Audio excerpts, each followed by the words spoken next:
Bersama kami mendapatkan informasi mengenai Syekh Ali Jaber yang ditusuk orang tak dikenal di Masjid Falahuddin, Lampung.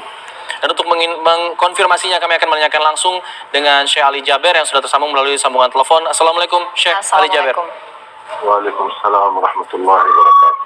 Bagaimana kondisi Syekh saat ini? Alhamdulillah sudah membaik dan sudah dijahit cukup dalam, hampir kurang lebih 10 jahitan, ada 6 di dalam dan 4 di luar. Astagfirullah. Syekh, itu posisinya ditusuk di mana? Di bagian mana? Di ototnya bagian tangan kanan, bagian atas. Oke, ini bisa diceritakan kronologi kejadiannya Syekh? Ini di Masjid Salahuddin seperti kegiatan biasa. Kita ikut safari dakwah dan saya mengawali acara untuk jamaah untuk jaga protokol kesehatan, jaga jarak. Kemudian kita mulai, saya memanggil seorang anak usia 9 tahun untuk tes bacaannya karena dia kan ikut wisuda. Oke. Dan sambil saya bantu dia untuk memperbaiki bacaannya, meluruskan hurufnya. Dan begitu selesai, saya minta HP-nya ibu si anak ini untuk foto bersama lah buat kenang-kenangan. Ternyata ibu ini HP-nya full, gak bisa foto. Makanya saya minta sama jamaah menarah ke kiri, jamaah boleh pinjam HP-nya. Kasihan anak ini biar bisa dapat foto sekalian. Mudah-mudahan menjadi anak hafizah.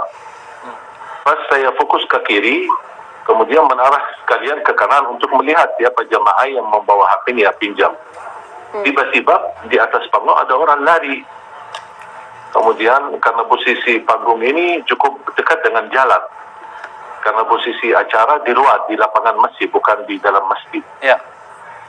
Makanya orang Belapo itu cukup gampang untuk bisa masuk karena tidak ada terhalang dengan jamaah atau kursi-kursi. Tapi subhanallah qadarullah, ketika menarah ke kanan, saya tiba-tiba kaget melihat ada orang sudah di atas, di hadapan saya.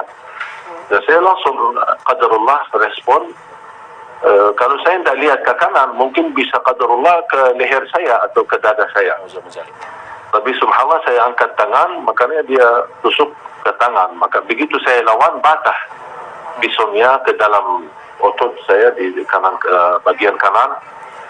Baru subhanallah jamaah langsung amankan dan tangkap dia.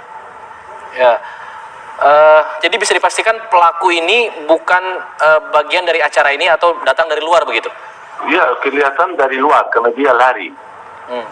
Dia lari. Cuman ke posisi jamaah cukup fokus karena kita lagi bukan lagi ceramah tapi lagi diskusi dengan jamaah, berdialog dengan jamaah. Makanya jamaah banyak fokus ke saya, tidak memperhatikan. Dan ini kejadian pertama kali barangkali, apalagi posisi saya di panggung cukup dekat jalan gitu. Iya, bisa dipastikan Syekh pelaku ini benar-benar satu orang? Yang kita ketemu tadi satu orang. Apakah ada orang lain, mungkin mereka lepas diri atau larikan diri dari tempat, tapi yang kita lihat ini ada satu orang dan langsung diamankan. Ya jujur saja kasihan pas lihat jamaah menghajar dia dan mukul dia, saya bilang jangan, amankan aja dulu, biar ini tugas polisi, jangan kita main hukum sendiri. Iya, Syekh mendengarkan informasi tidak Syekh? Siapa sebenarnya pelaku ini?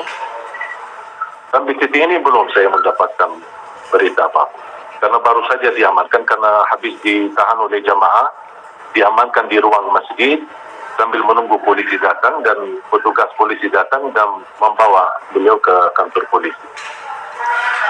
Oke, jadi mungkin bisa diceritakan lagi untuk luka yang Syekh alami saat ini di bagian mana saja? Mulai sedikit nyeri, awal-awalnya saya berdarah terus sampai baju saya di sebelah kanan semuanya basah.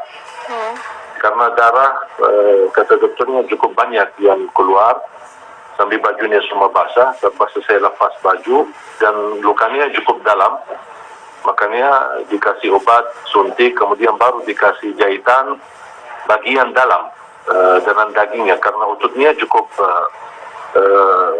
tusuknya cukup dalam, sangat dalam.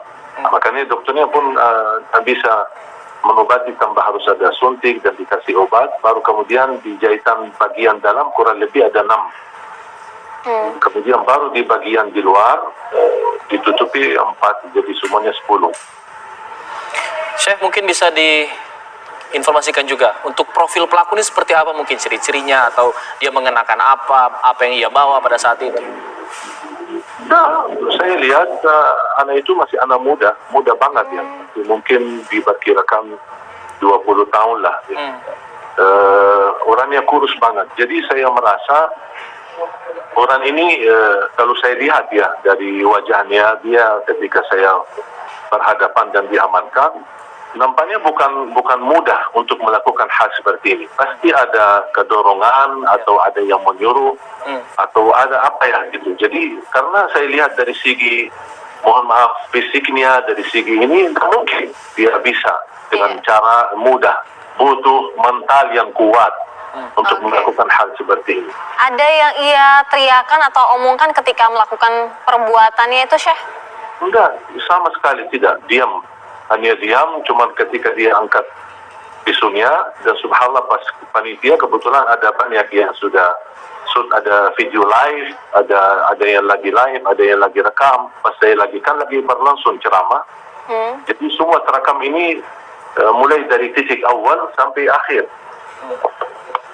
Ini terekam semua. Jadi beliau tidak berbicara apa-apa. Acaranya sudah berjalan berapa lama hingga kemudian kejadian itu? Kenapa?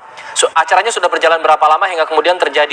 Baru mulai, belum 15 menit. Baru awal ketika saya melihat di spanduk, ada spanduk tulisan wisuda. Saya tanya sama panitia, ini wisuda apa? Dia bilang wisuda hafalan Quran. Udah, mana salah satu anak boleh naik panggung, saya mau tes bacaannya. Dan alhamdulillah posisi si anak ini ada di sebelah kiri, bukan di sebelah kanan. Iya. Baik, terima kasih banyak Syekh Ali Jaber. Kita doakan insya Allah Syekh Ali cepat diberikan kesembuhan dan kejadian seperti ini tidak terjadi lagi ya. Jangan sampai terulang lagi. Semoga jadi peringatan untuk semua pihak. Terima kasih. Assalamualaikum.